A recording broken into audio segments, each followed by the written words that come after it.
Non-farm payroll employment rose by 227,000 in February, and the unemployment rate was unchanged at 8.3%. Basically an inline report, but will that be enough? I'm here with Professor Peter Morici.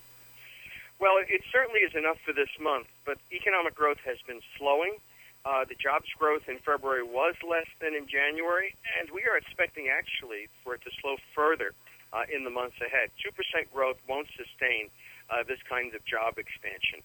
Even though we had revisions in January and December, it just wasn't enough, in your opinion? Well, I'm focusing on February and the fact that consumer spending has been stagnant for the last 3 recorded months. Employment is a lagging indicator. People tend to hire after the fact, unfortunately, which isn't good for business. But consumer spending has been falling or staying constant, and notably in this report, retail sales employment was reduced again. There are fewer people on the floor in stores simply because the sales are not there. Are you encouraged by seeing fewer government jobs getting killed? You know, that was surprised me.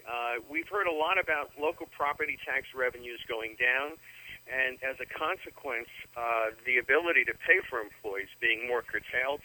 It seems as though the major reductions in government employment have passed. How they're paying for it is a puzzle. I do know that a lot of states are looking at all kinds of creative ways to raise taxes, but there's a lot of popular resistance to that.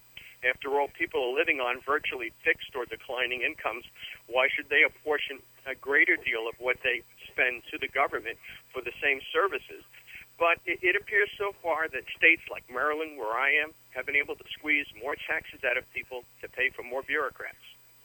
All right, so ultimately the report was satisfactory, but we're going to have to see more in order to get this economy going.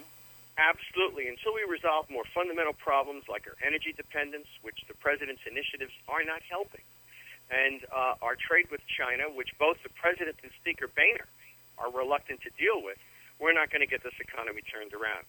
Add to that the continuing problems with the banks, which are not fixed, and rising health care costs.